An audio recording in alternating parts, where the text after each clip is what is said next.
La mémoire d'André Debar, tout à fait, oui. André Debar, connu comédien exceptionnel, tout à fait, oui, oui. C'était nous deux. Une coédition d'amitié et en même temps tellement utile par rapport au personnage, évidemment, qui est André Debar. Alors l'autre idée, elle est tout à fait particulière parce qu'on s'était dit que nous avions, nous, des œuvres aussi communes, et d'autres personnes aussi des œuvres qui méritent d'être connues des lecteurs, et on a décidé de créer donc sur notre lancée éditoriale, chacun de notre côté, de lancer une collection commune qui va s'appeler Enquête parallèle, aux éditions La Roulotte Théâtrale et aux éditions Audace. C'est assez original. Une seule collection pour deux éditeurs.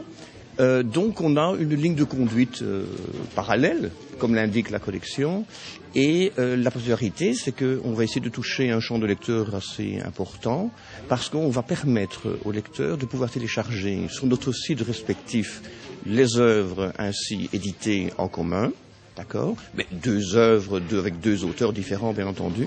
Donc ils vont pouvoir aller rechercher sur le site l'œuvre, la lire, et s'ils sont intéressés, de pouvoir avoir le livre papier, qu'on appelle encore communément, ou alors avoir directement, évidemment, le livre avec toute cette saveur de toucher, de lecture, de convivialité. La prodigieuse aventure d'Achille T. Voilà.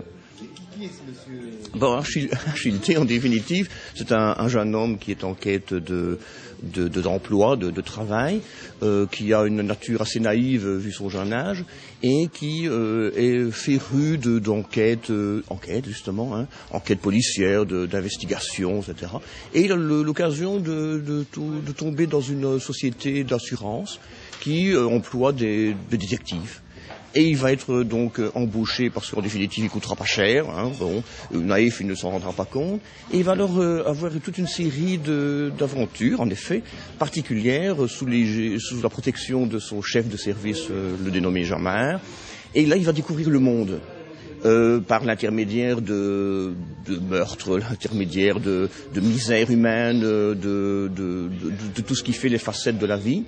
Et il va y avoir de sa part des réflexions, évidemment, qu'on pourrait estimer pertinentes, mais en même temps naïves, qui en principe montrent chez l'individu toute une série de facettes assez curieuses par rapport à l'existence.